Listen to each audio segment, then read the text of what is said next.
Январда Коопсуздук кеңешинде четин чыгарды, карагыла деп.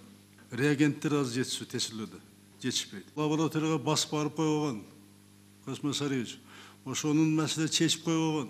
Мына мен кат алдым мына турат. 27 январда ошол Совбез болгон кат жазышкан экен. Кийин марттын башында кат жазыптыр. Эч чара көргөн эмес экен. Коопсуздук кеңешинин чечимин аткарып убакты үчүн аны силер окуп да койгонсуңар. Космос Сарыевич настоящий саботаж деп коюп, орусча айтканда. Адам ден соолугун коргой турган, ошону карай турган. Эң чоң министрдин башчысы болуп туруп, силер күйгөндөн кийин калганы көт дейсиңерби? Лаборатория иштебей, оганда мен күтүп жатат бартың. Муну алтын айсетке сизге да айттым мен. Штабка сез катары. Лабораторияны кылганы көзөмө албагандан кийин. Урматтуу премьер-министр, өзүңүздүн орун басарыңыздан баштап, министрден баштап, тиешелүү мамлекеттик кызматкерлерге чара көрүп.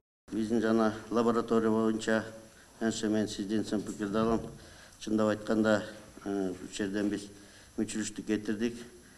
Бүгүнкү күндө азыр 17 ПЦР комплекси даярдап, алар иш алып барып жатат. Реагенттер боюнча 66 000 экспресс-тест каралган, анын 45-и бүгүн өлкөгө келип, аларды уже ишке киргиздик. Мен мурунда айткам, дәр жолу айтам. Мына ушул оору менен күрөшүүнүн эң алдында турган биздин дарыгерлерге ар тараптан, бар жагынан камкордук көрүү зарыл. Алар эч нерседен муктаж болбош керек. Тиешелүү коргонуч жабдыктары менен, иштөө шарттары, айлык акылары, алардын сый акылары толук көлөмдө үзгүлтүксүз, аймай колуна тийип туруш керек.